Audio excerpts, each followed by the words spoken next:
関係ないですもんね。宗教も人種も何も気にせず、それをもう通り越して物事を考えろみたいなメッセージですもんね。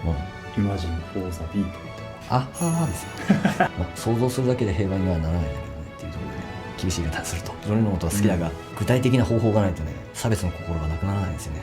思おうとするだけで差別の心がなくなる。ちょっと甘いなって思っちゃうだからジョン・レノンが創価学会と池田先生のことを知ったら、だいぶ変わっただろうなっていうのは残念だなと思うんですけどね。なるほどね。今回ね、小本いうことで、はい。深い話になって、なんかぼやーっとした話になって気がちな話題になってきましたがまあ確かにそうね。そうね。結局はじゃあどうしたらいいのかっつって、足元を掘れと。あなたの足元を掘れと。足元に何があるのでしょうか。これがあるんです。どれそっかを掘れ、そこに大生命あり。あった。これです。須田、獄中での正代と試作の戦いは法華経との対決であると同時に、ご自身を見つめ、ご自身を掘り下げられていった実践であったと思います。池田、仏とは何かを追求し抜いて、仏とは他ならぬ自分のことである。宇宙の大生命であり、それらは一体であると分かった。そっかを掘れ、そこに泉ありという言葉は有名だが、自身の根源を掘り下げていくとき、そこに万人に共通する生命の基盤が現れてきた。それが永遠の宇宙生命です。虎先生はまさに自身の根源を悟られるとともに、あらゆる人が実は根本においては自由の菩薩であるという人類共通の基盤を悟られたのです。その生命のふるさとを知ったのが学会院です。先生はその胸中の深いご確信を何とか学会員と分かち合おうと心を砕いておられた。時には自由の菩薩の皆さん、やろうではないかと呼びかけられたこともある。自身の本源の生命に生き抜いた人はどれほど尊いか、どれほど強いか、そのことを私どもに命がけで教えてくださったのが虎先生です。またご自身の一生を通して実証してくださった。一人の力は偉大です。誠の自由の菩薩であれば力が出ないわけがない。その確信が全ての出発点です。自己の根源には正常なる宇宙大の生命が広がっている。この自覚と証明が人間革命なのですね。だからあれですよ、戸田先生もやっぱもう我自由の菩薩なりっていうご確信があった後に、やっぱり信心をされてる皆さんも自由の菩薩だってもう大確信が同時に湧いてきてるってことですよね。これが分かると地獄界の人だったり、より低い境界で戦われてる人たちにこう尊敬の念が湧くっていう価値を感じるということですよ。よく先生と実際に会われた方が先生に何言われたかちょっとよく覚えてないけどでもすごい感動したっていうような感想を残す人が結構多いんですよ。それはよく聞きますよね。そうね。やっぱ自分みたいなもんになんでそんなに尊敬してくれるんだろうというか、多分すごいテンション高く自分みたいなもんに接してくれてる、本当に敬意を感じる、そういうのって感覚でわかるじゃない、あ、こいつ俺のこと舐めてんだっていう時は舐めてるってわかるし、言葉ではなんか丁寧なこと言ってても、俺のこと舐めてるっていうのは伝わるし、言葉じゃなくても伝わるやん、その雰囲気とか、ありますね。その逆もやっぱ分かるもんで、っていうことを考えるとやっぱものすごい本当に口だけじゃなくて自由の菩薩の皆さんっていうこの大確信があったんだろうなと。だからこそ偉い人であってもこの庶民のめちゃくちゃ目立たないところで苦しみながら戦ってる人、目立たない戦いしてる人でも同じように価値を感じながら接しられていたっていうのはやっぱその自由の菩薩の皆さんっていうのが本当に心から感じてるからだと思うんですよね。いわゆるコミュ力お化けってやつですか。いやもうそうですよだって誰に対しても価値を感じるんですからすごいことじゃないそれはね。なんかこうスキル本だとかいっぱいありますけども、そういうものの前にってやつですよね。これがあってのスキルであって、結局その感じるっていうのが大事で、もうそれを感じてたらあと何言っててもなんかそれをユーモア冗談とか言ってても、それを感じてたればもう何でも OK というか、なんていうか、らその言葉だけを切り抜きして、なんか研究とかするとここ矛盾してるんじゃないかみたいなことを感じる学者みたいな人がおるかもしれんけど、そういうことじゃなくて、やっぱ薄っぺらいよね。口から出た言葉っていうよりかはやっぱ感じるオーラというか、空気感、空気感、雰囲気、本当に尊敬してるっていうのは分かるから、人間、尊敬されてるというかね。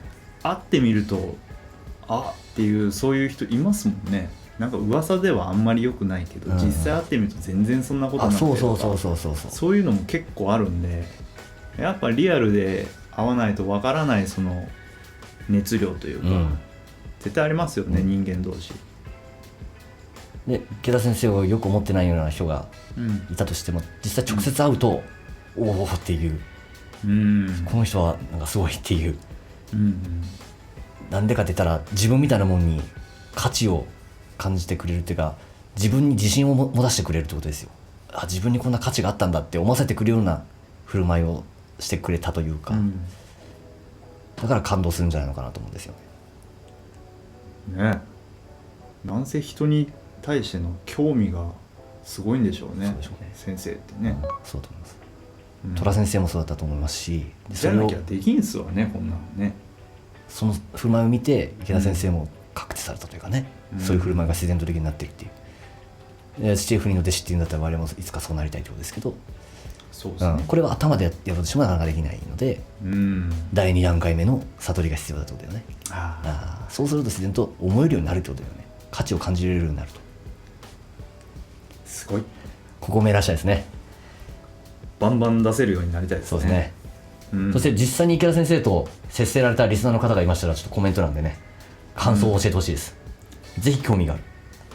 本当そうですよね。どういうふうに感じたかっていうのね。はい。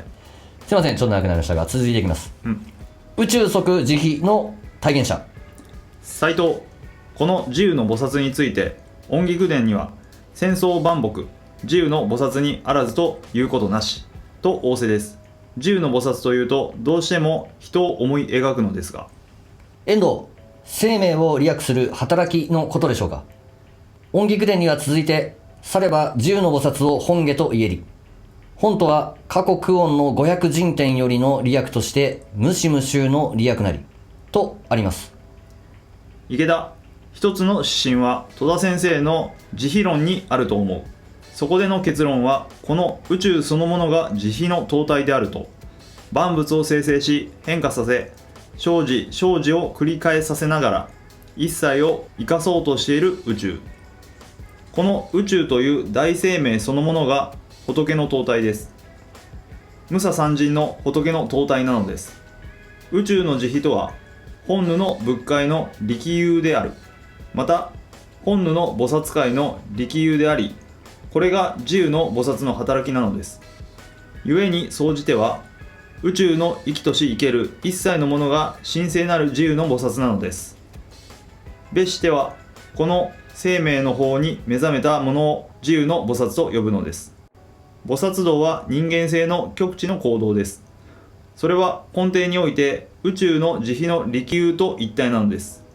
私どもが友の幸福を祈り、語り、動いていくとき、その真悔の行動の中に永遠の生命が現れ出ているのです。この総じて言えば、別して言えばっていう言い方がね、あんまり普段では使わないかもしれないけれど、五条で大商人がよく使われたりとかするんで、覚えておいて損はないかなって感じですが。現代人はあれですか、逆に言うとカジュアルすぎた。ちょっとじゃあ感想聞かせてください。総じて言えば自由の菩薩っていうのは、その慈悲の生命っていうか、南無妙法蓮華経というかね、いうことだから、ある一定の人間とかいう話じゃないっていうか、自由の菩薩にあらずということなしっていうような、総じて言うと、で別して言うと、その生命の方に目覚めたものを自由の菩薩って呼びますっていうような言い方なんですよ。これは現代風にとどういう言い方しましょう。なかなか無理なのですね。まとめて言うとみたいな感じですか。広く言うとそういう感じだけど、まとめて言っちゃうと、また別して言うと、だから人間だけじゃないっていうことだよね。今までは人間の言い方で使ってたじゃん、自由の菩薩っていうのは。そうですね。総じて言うと、その生命そのものというかね、慈悲のいろんなものをね、でも別紙で言うとそれに気づいた人たちうんを自由の菩薩、我自由の菩薩なりの五奪に行った人をまた自由の菩薩とも言うというか、別紙で言うとね、っていうこの使い方。回りくどいようでなんというか、でもなんとなく分かるは分かるいやでしょ、わかりますよ。その総じてと別紙の使い方。うんこれをまた現代の言葉で言語化できる人はまたコメント欄にください。これは語彙力が試されますよ絶妙な使い方なんですよね、総じて別紙っていうのは。これは僕レベルじゃちょっとなかなかできんかったです。ここからちょっと探っていきましょうよ。はいはいはい。遠藤、まさに仏法の宇宙的ヒューマニズムを仰ぐ思いがします。しかもそこには三千草木も含めて一切の存在を持つ尊厳性への敬意の目があります。斎藤、法華経で出現した自由の菩薩たちは無料百千万億の国土の虚空に変満せるとあります。まさに宇宙的なスケールで空間を覆い尽くすわけですね。須田、宇宙即慈悲の体現者として描かれた無数の人間群像、なんと荘厳で壮大なドラマでしょうか。20本に眼を開けば社会のさまざまな差別意識やエゴイズムに翻弄される姿が本当にちっぽけなものに思えてきます。斎藤、かつて先生がロサンゼルスの友に贈られた長編詩神聖の天地に自由の太陽を思い起こします。そこでは自由の菩薩をあらゆる差異を突き抜けた人類根源のルーツとして謳われていました。自らのルーツを求めて社会は知事に分裂し、隣人と隣人がたもとを分かちゆかんとするならば、さらに深く我が生命の奥深く自身のルーツを徹して求めよう。人間の根源のルーツを求めよう。その時君は見出すに違いない。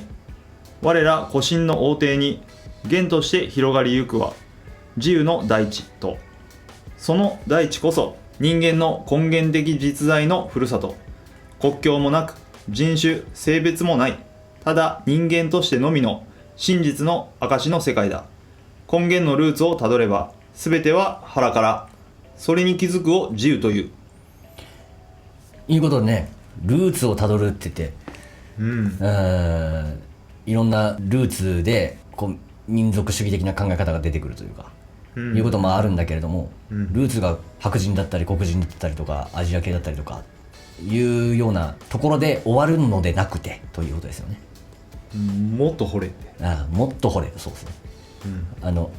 また古代のインドの考え方もありましたけど、いろんなルーツはあったとしてもその一ちゃん下は虚空なんだと、我々はつながると、それって要するに生命の根底妙法蓮華経なんですよね。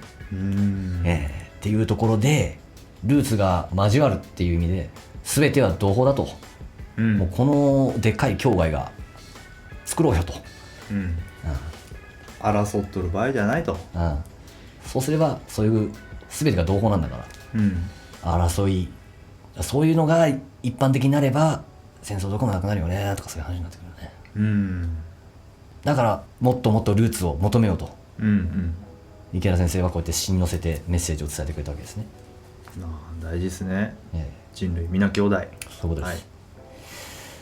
須田、誰もが神聖である、誰もがかけがえのないユニークな唯一の存在であり、しかも誰もが共通の生命の大地の子供である。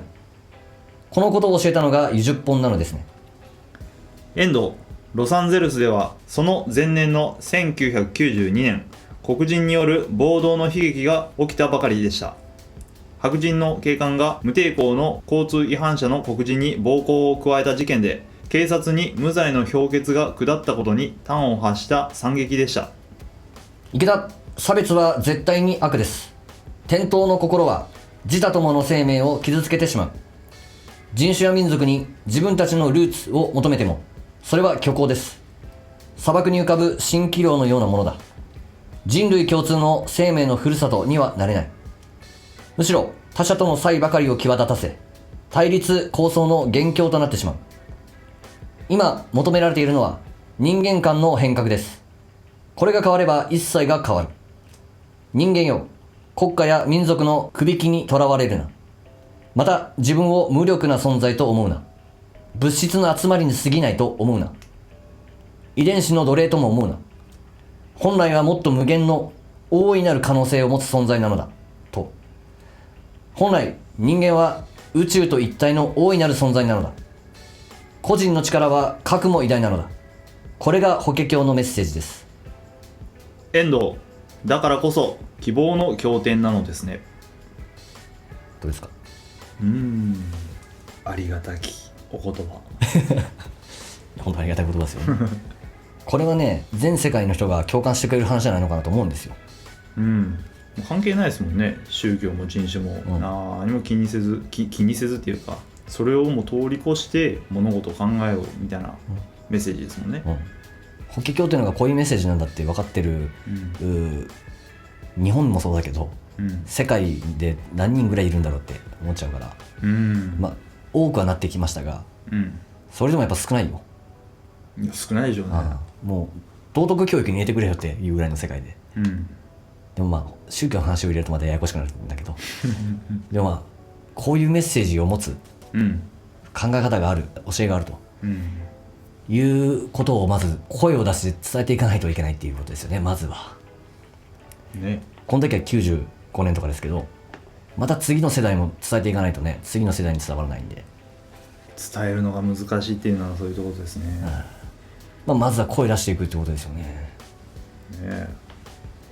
いやすごいな法華経な。そっから法華経に興味持つというか、日蓮仏法っていうものに興味持つっていうことがあるかもしれないので、まず基本的な考え方として法華経はこういう希望のメッセージなんだと、希望の経典ですよというところをこうまずは知ってもらいたいよね、一般層に。イマジン・フォー・ザ・ピーポーってあはーですよ。好きね。好きですね、それはもちろん。好きですね。でもそういうことか。想像するだけで平和にはならないんだけどねっていうところだけど、厳しい言い方するとジョン・レノンのことは好きだが、まずは想像するところからかもしれんけど、具体的な方法がないとね、差別の心がなくならないんですよね。思おうとするだけでは差別の心はなくなる。そこが修行なんでしょうね。そこが俺はジョン・レノン教にはならないってことですよね。ジョン・レノンが好きだよ。でもちょっと甘いなって思っちゃうね。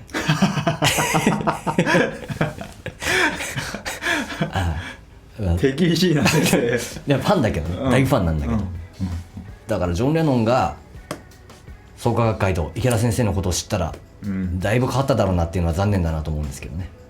なるほどね。そのつながりっていうのもイマジン。まとめたらいいそうで。分かんない。すいません、次が言いますね。はい。心は脳の働きに過ぎないか。須田